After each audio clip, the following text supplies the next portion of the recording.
The first thing that I believe is necessary for success as an entrepreneur in a startup is single-minded focus.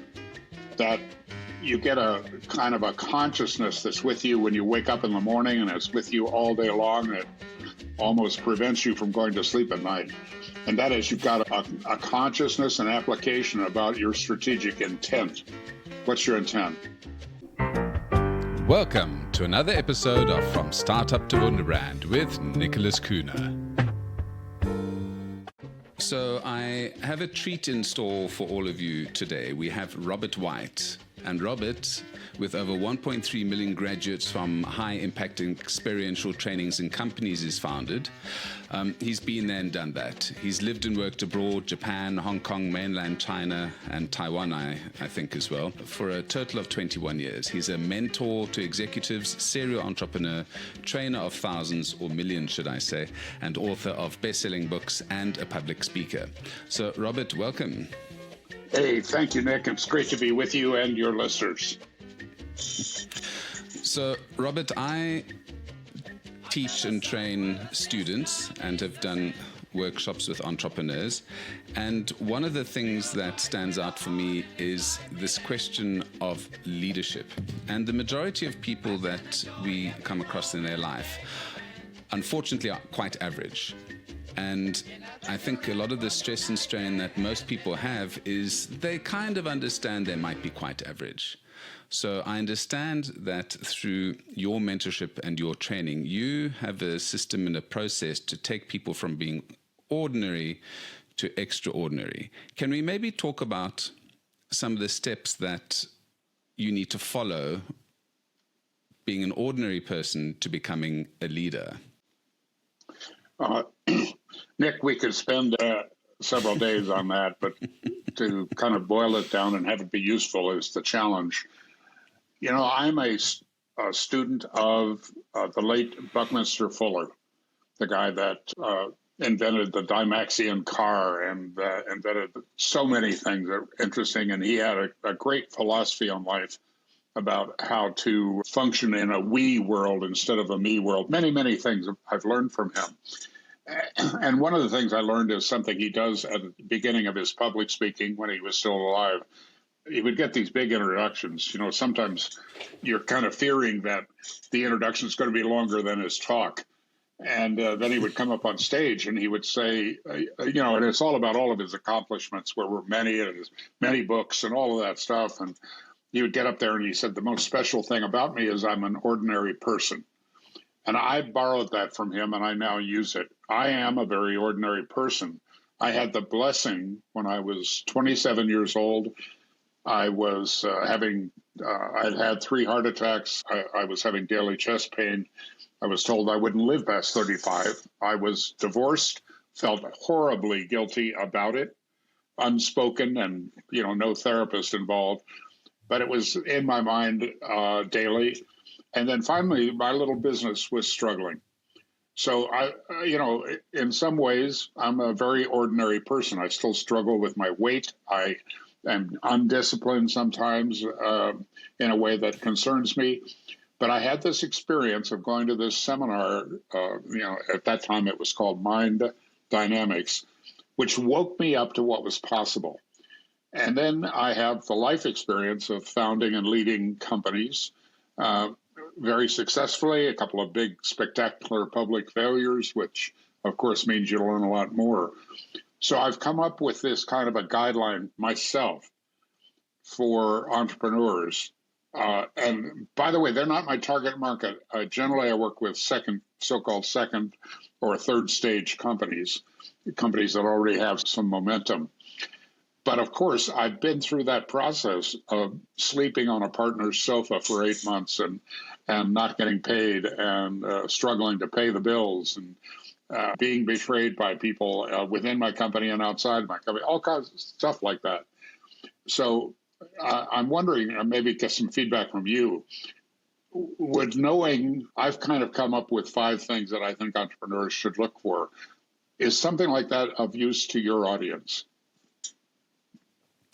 I think anything that can be distilled down into 5 points would be useful, because I think most people can basically contain 1 to 3 ideas in their brain at one time. So I think that would definitely be useful, and especially when the kind of folks that we speak to as well are going to be the second and third tier leaders one day. So I think it's good for them to sort of get an idea of what challenges or what they can do when they do find themselves in that position. So absolutely. Great. Well, the first thing that I believe is necessary for success as an entrepreneur in a startup is single-minded focus. That you get a kind of a consciousness that's with you when you wake up in the morning, and it's with you all day long, and it almost prevents you from going to sleep at night. And that is, you've got a consciousness and application about your strategic intent. What's your intent? You know, one of the things in my history that I did was I almost fully retired at 46.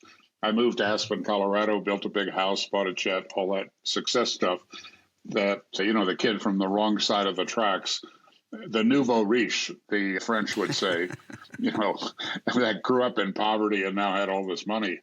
I did all those things, but that lifestyle that I stepped into, and, you know, and I remarried and I had 2 birth children and 2 adopted special needs kids. So I was busy and I was skiing and I was traveling with the late John Denver. I was having a lot of fun. And that lifestyle created conflicts with my time and my attention for my company. And what I realized, I don't regret the time in Aspen, all the fun I had, all the learning. But I learned that when my single-minded focus changed, my business started failing. So I really re-engaged. I kind of took our own medicine. And also, it meant I had to lose a few key people, very painful, but very necessary. So I think that never diminish the power of having that single-mindedness as an entrepreneur. That's my first tip always for the person beginning in business, or maybe a second or third swing at the bat. The second piece is the need for alignment around your purpose, your vision, your values, particularly with your top team. Quite often, and even more so, by the way, with a partner, even if the partner is a minority partner, and that is, you really have to pay attention. You know, there's so many distractions for entrepreneurs. You really have to pay attention to the purpose, vision, and values of the people that are around me. Because if those people are not aligned to you, then all kinds of mischief takes place. And it's just extremely difficult to manage, because if you have no alignment, you're going to get lousy results ultimately. The third piece is to have unreasonable commitment. I mentioned I grew up in abject poverty. An alcoholic dad who died when I was 14, a very angry, negative, and violent mother. And that's kind of my sad story. But what I learned from my mother, and that was later reinforced by attendance at that seminar all those years ago, is that commitment is everything in creating an extraordinary life and successful business. If I'm willing to do whatever is necessary to create the results that are important to me and my organization, it'll serve as a model to everyone around me. So I have to let go of the reasons, the stories, the excuses that are common with many people and most organizations. And that's what prevents tremendous power being expressed, being released. So getting that to just be out of your mind committed, willing to do whatever is necessary to create the results that you want and that you need, I think is really, really important. And it's a mindset shift for most people. We grow up, we live today in a victim culture. And that's a problem because it seeps into us. And then we find ourselves doing that reason, stories, excuses, blame, shame, regret, guilt cycle. The fourth thing is, I think you've got to have a passion for your product or your services, value to the customers. that it's just extreme. It keeps you up late, wakes you up early. Your friends and your family think you've become insane. The company Zappos is a good example. They did everything wrong in some ways and still succeeded. And the founder and CEO, the original CEO, Tony Hsieh, he had many faults, and one of them led to his death at just 46 years old. However, no one ever questioned his passionate commitment. And the people that were around him, it was like a virus. He passed that commitment on to others. And then finally, is your product, your service, both wanted and needed? There's an old joke that I heard from a motivational speaker years ago about a dog food company sales meeting with 800 salesmen from all over the country present. And the vice president gives this arousing speech, marked by questions to the audience. He shouts out, "Who's got the best packaging in the industry?"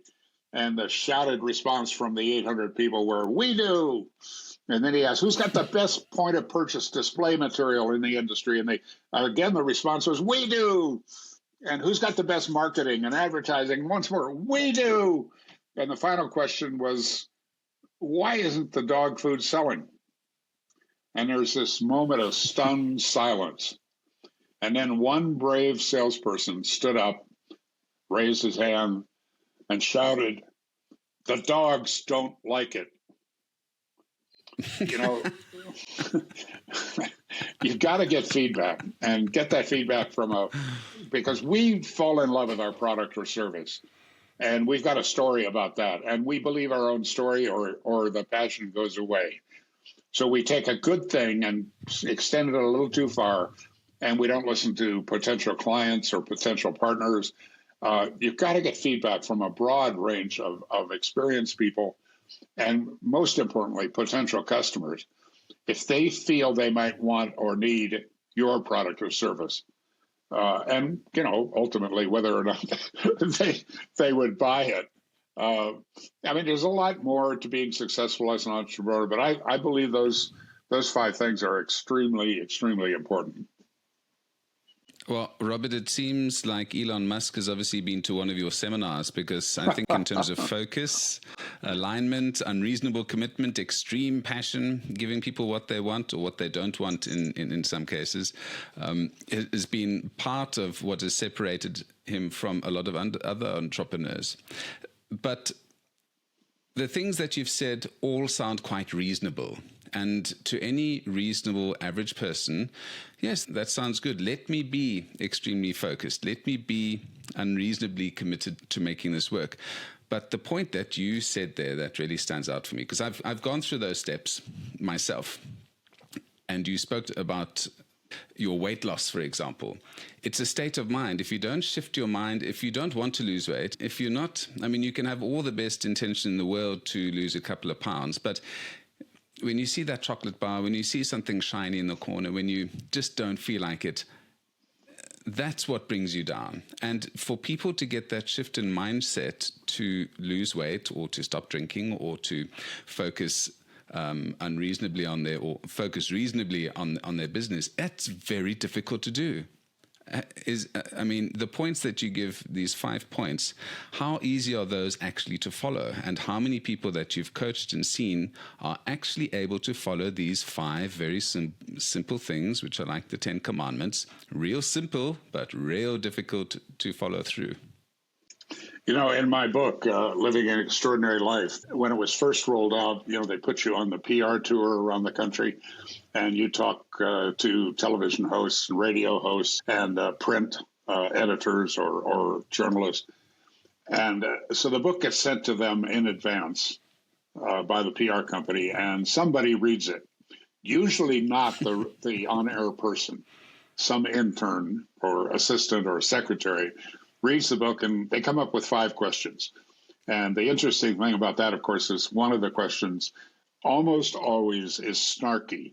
It's designed to get you on your back foot and kind of test you. I have a lot of stories about that. But what's interesting to me is that one little piece of the book was quite often commented on. And that's just one sentence where I say that this whole idea of living an extraordinary life is simple. This does not mean it's easy. But the great teachers for thousands of years, Nick, have told us how to live an extraordinary life. The question is whether or not we do or do not believe it.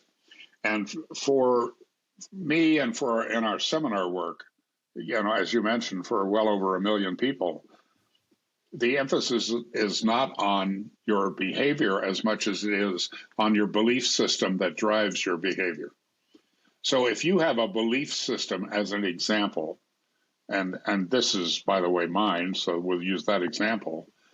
For me, growing up the way that I did, being beaten regularly, being deprived, being very poor, being embarrassed by our poverty, food became a succor. It became a relief. It became a way to reward myself or to avoid the pain that I was feeling. So that's a deep-seated set of beliefs that I have. And to the degree that I handle those, that I become aware of them and then choose them instead of their subconsciously sabotaging that decision to manage my weight more effectively and my fitness. So when I'm talking with people that are in the early stage of their businesses, they usually want to talk about the clients or the economic climate or the cost of goods or the bank not advancing money to them and things like that, the behaviors around them in their environment, and maybe a little bit about their behavior. What they don't talk about is what stops them, not just in their business, but in their life. A belief that they are not enough, as an example. That's one I've struggled with for years. I don't have enough education. I'm not disciplined enough. I'm not smart enough. I'm an introvert where extroverts are called for in selling. So whatever your belief system is, the experts tell us that generally 90 to 95% of them are subconscious or unconscious. And that's our operating system, to use the computer metaphor. That's not the program. We develop programs to implement our lives. But what's underneath all of that is what are our deeply held beliefs. In live situations, I'll give you an example. I'll give this story, and our listeners can kind of do this yourself. You're in a supermarket, you turn a corner around an aisle, and you see a mom with 3 children, 3 young children. One is still in the shopping cart, and 2 are running around. And one of those kids is acting up. Generally, kids hate supermarkets and all those things that moms have to do. So this particular kid is, and this story comes from real life experience. The kid is thrashing around on the floor. He's knocking things off the shelf. He's unhappy. And, he's probably 4 years old, let's say, or 3 or 4. And, at that age, whatever they're feeling, in this case, frustration and anger, they express it. And they get a little, there's no monitor on them. There's no governor on that behavior.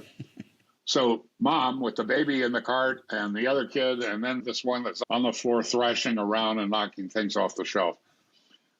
The question is, what goes through you as you view that? And what I would suggest to you is that whatever it is, and it's different for different people, and I'll ask the crowd. Well, some people say, well, I walk away as fast as I can. I get away from the stress. Another one says, well, I come over and I coach the mother. By the way, that's the worst thing you can do. But some people do that. They feel like they should do that. Some go over and help pick up the stuff off the floor while assuring the mother that, hey, this happens all the time and this must be hard for you. And by the way, that is a pretty good strategy. So there's all these different ways and you could judge the mother. Oh, she must be a bad mother. I'm going to suggest to you she's not a bad mother if that's what's happening. By the way, it just happens with kids that age, especially when you have 3 under the age of 8 or so.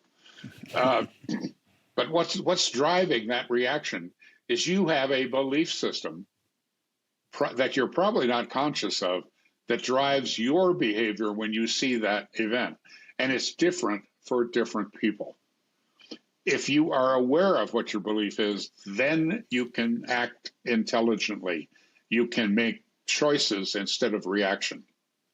Now, because of my adopted children, I've had a lot of advanced training on how to handle dysfunction. So I actually know what to do in that area. By the way, there's all kinds of areas where I don't know what to do, but that's one where I have been forced to learn and to learn some new skills and a new mindset about behavioral problems and how to address them. My son Levi, we adopted at 4 years old. Levi has 6 cigarette burns on his back in a pattern. He had been anally raped. He had been abandoned. Horrible, unbelievable things to do to a child under 4 years old or to do to anybody. So he was very angry. So you have to learn how to handle that. But most of us don't do that.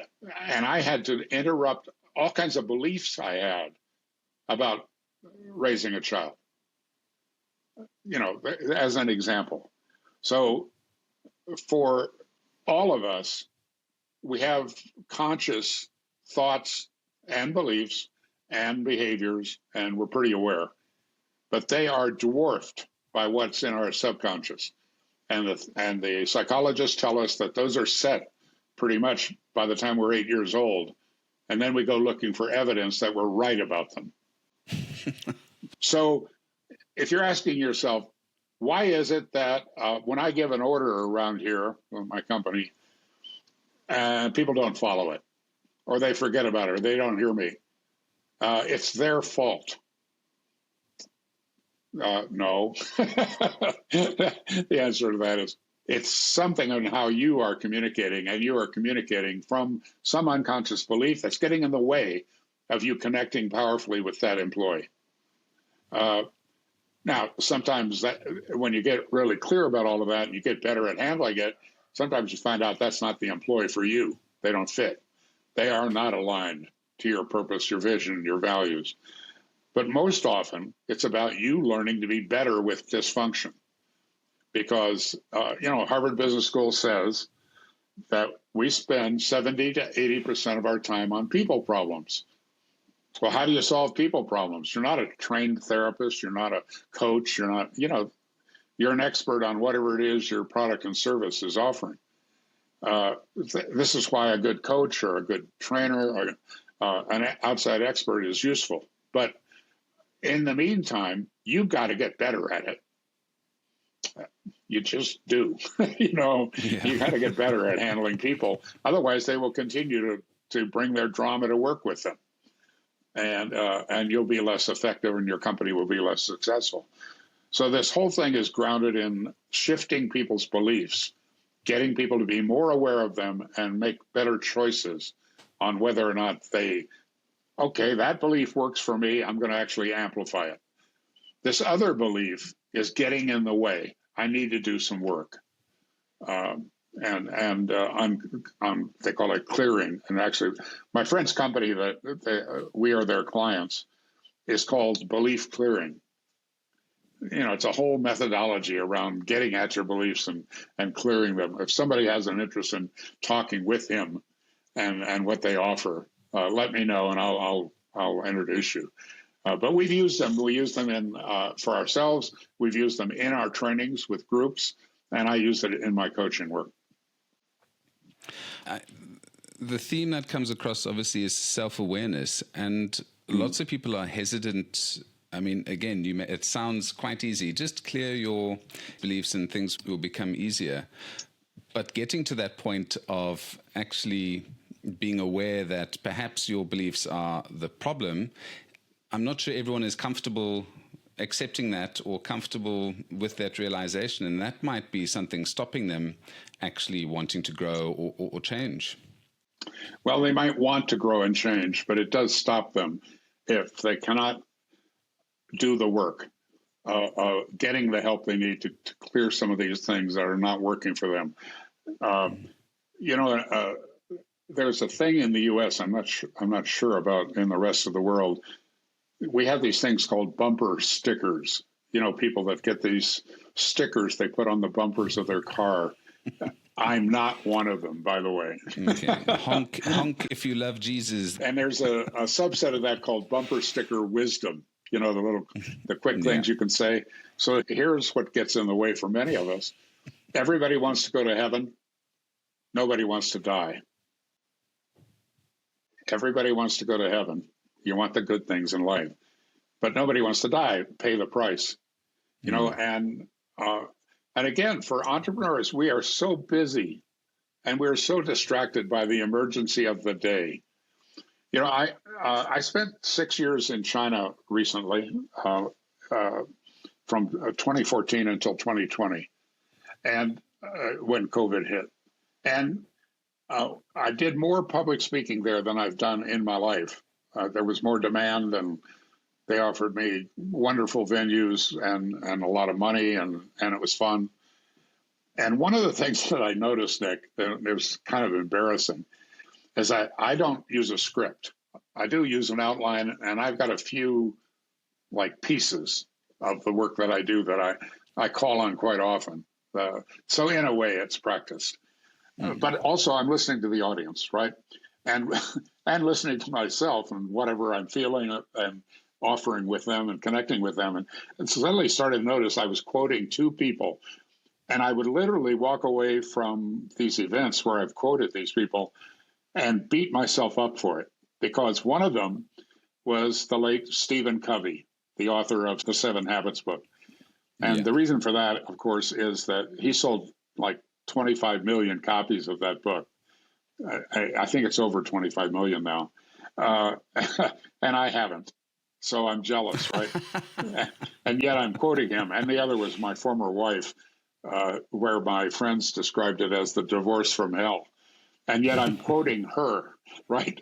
And both of those things have just come up. One is self-awareness. I mean, my company latest company was called ARC, A-R-C, an acronym for awareness, responsibility, and communication. The 3 tools I think that we need to learn better if we're going to be successful in life, in all areas of our life.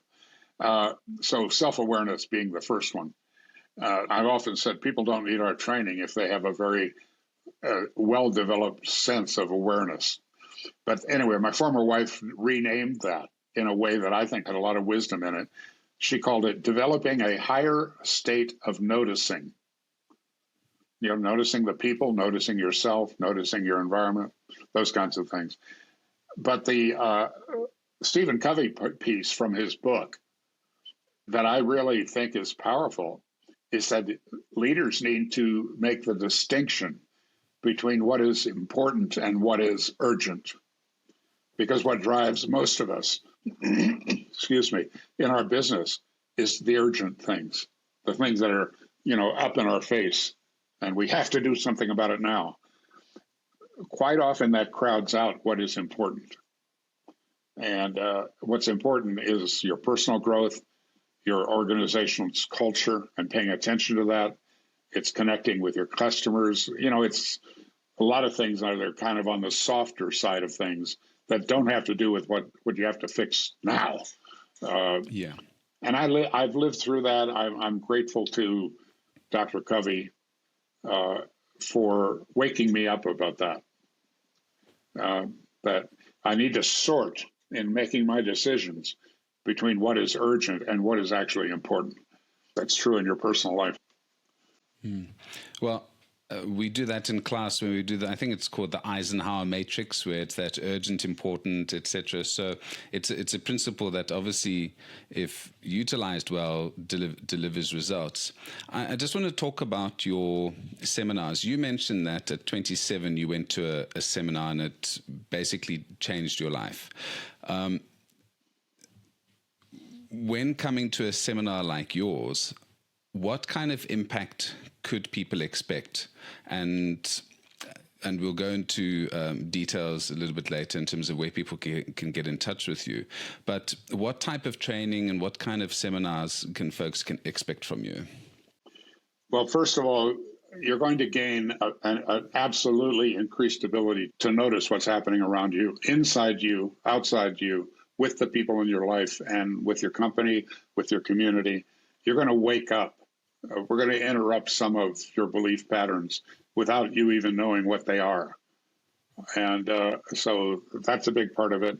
The second part, what's our biggest emphasis in terms of changing people's life, is to have them have a deep dive into personal responsibility, to letting go of the victim role.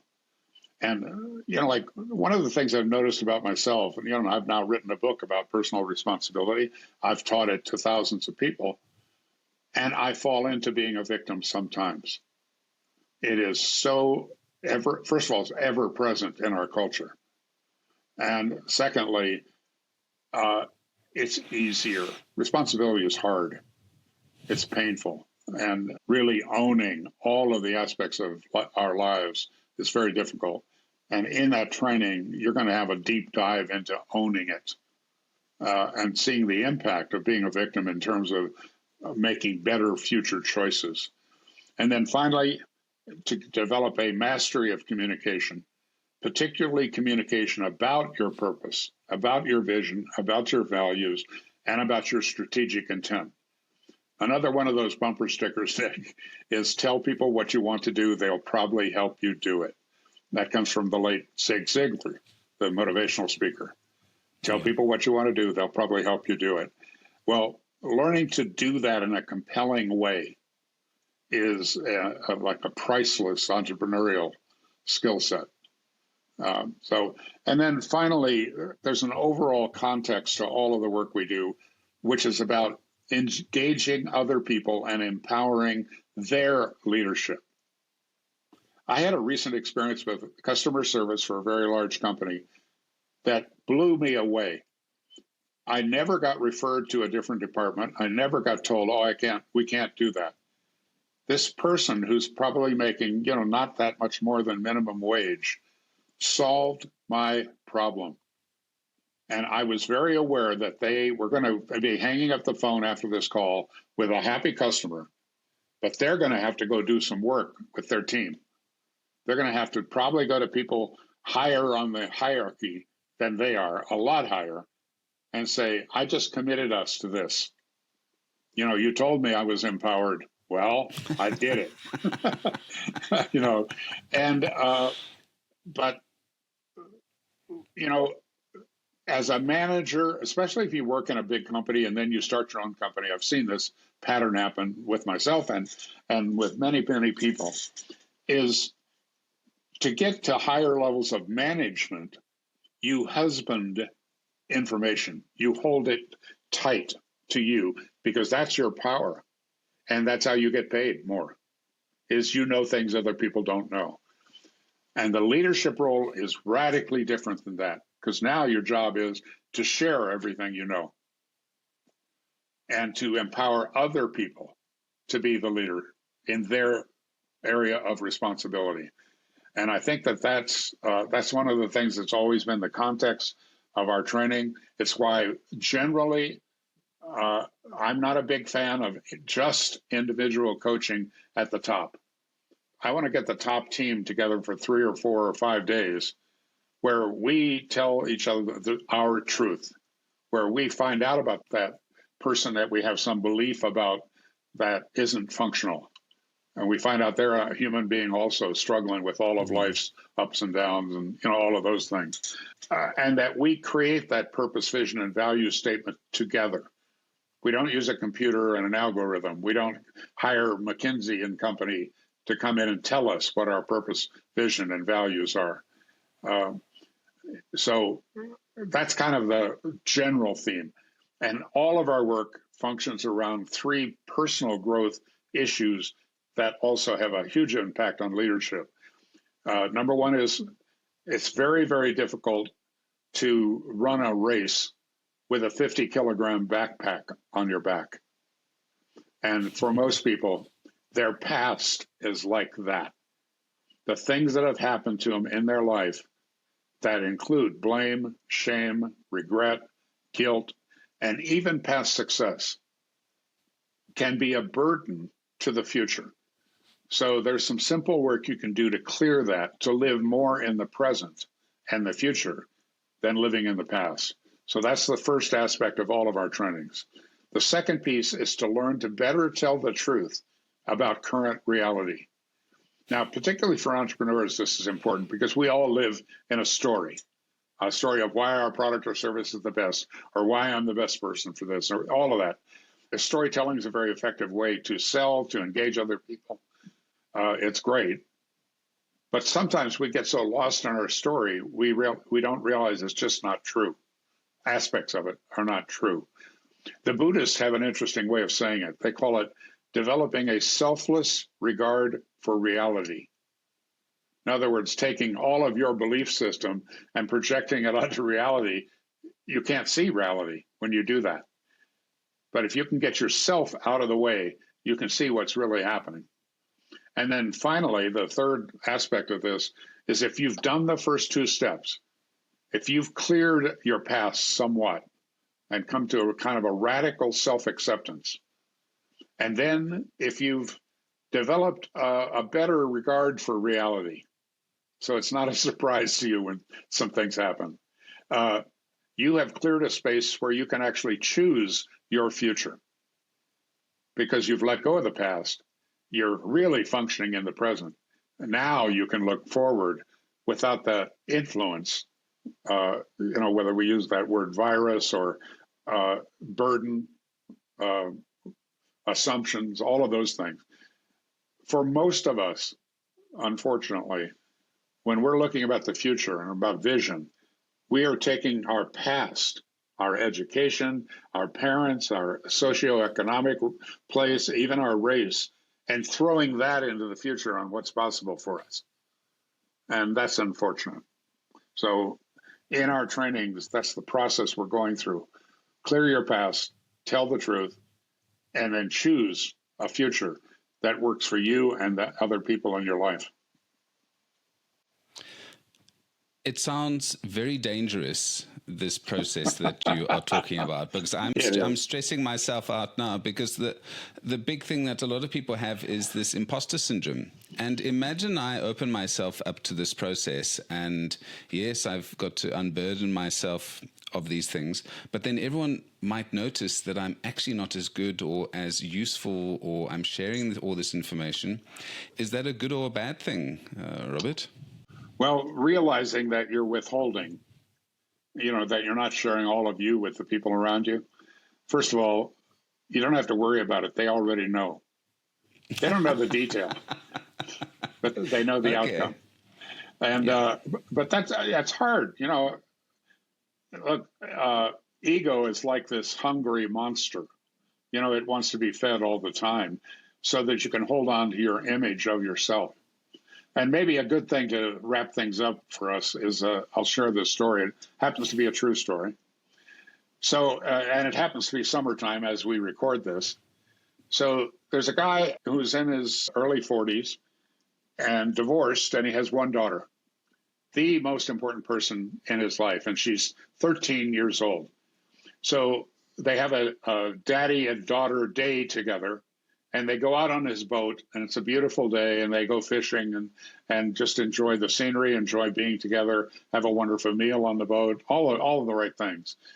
And at the end of the day, they do what they have done at the end of father-daughter days all these years. They go to have ice cream together.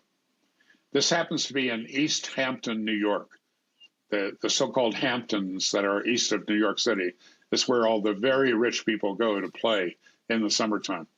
And East Hamptons has a charming little village. I've been there.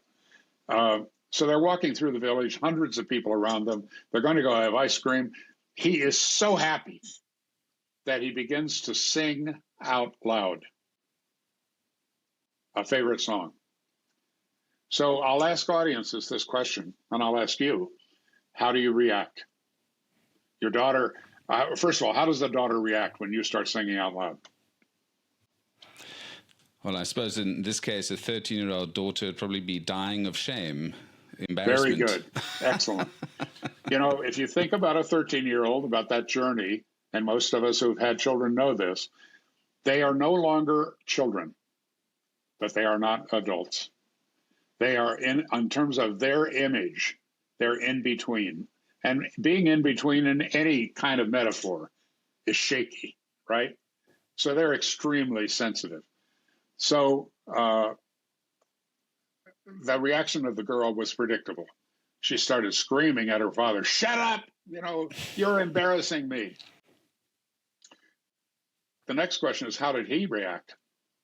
She just blew up right in his face, hundreds of people around them.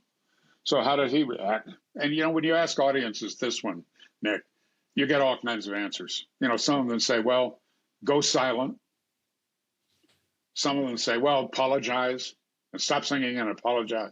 Some people do what I would do raising my children, which is sing louder. That's true, by the way. So there's all kinds of reactions. This guy's reaction was to become very angry and start screaming at his daughter and criticizing her in public. This led to over 1 year of estrangement from the single most important person in his life. He went and got some therapy, and that's why I know this story. Now, I left one thing out. The guy in the story is Billy Joel, the single most successful male singer in my lifetime. He sold more records than Frank Sinatra, more than John Denver, more than Elvis, more than Michael Jackson. And he's still performing. He just performed his 150th sellout at Madison Square Garden. Amazing pianist, composer, singer, personality, whatever. I've seen him live once, which is at an intimate setting of 18,000 people here at the local basketball arena with Elton John. They had a tour a few years ago called Two Pianos, where they both performed, and it was a fabulous show. So this guy that is on stage with 18,000 people, commanding the stage, so self-assured, so confident, so capable, like everything you want, and with 18,000 people that paid a lot of money to be there and are sitting on the edge of their seats or standing because they're so excited about seeing him live. So that's his image, right? Mr. Success, Mr. Confident, Mr. Talent. And that got penetrated in an instant when his 13-year-old daughter criticized him to stop singing, because his whole image was built on singing, right? There's a lot in that story. Yeah. So we all have a carefully constructed image. And one of the things that we work on in our training is to have you wake up to what your image is, what it brings you in a positive sense, but also what it costs you in other ways, if you're unconscious about certain aspects of it. I have a video that I did recently that talks about this and about that choice of, do you react when somebody pierces your image, when something happens that gets in the way of your ego, or do you make a new choice based upon your vision for that person, that environment, that what you're trying to create in the world? And I had a lot of fun making the video, and I've had a lot of positive feedback about it. I don't know what to do with it, by the way, Nick. The people that have seen it like it. But it's all about our image. So becoming conscious of your image, that's something we do in our trainings, but it's also something you can kind of do on your own if you do, in fact, develop that higher state of noticing. And to realize that an image is your act. It's in the life story, the play that you're producing about your life. It's a very important part of that. What is that image? But do you own it, or does it own you? That's a different question. Well, for my second question, I'm just joking. I mean, that is a wonderful answer. Thank you, Robert. What a marvelous chat.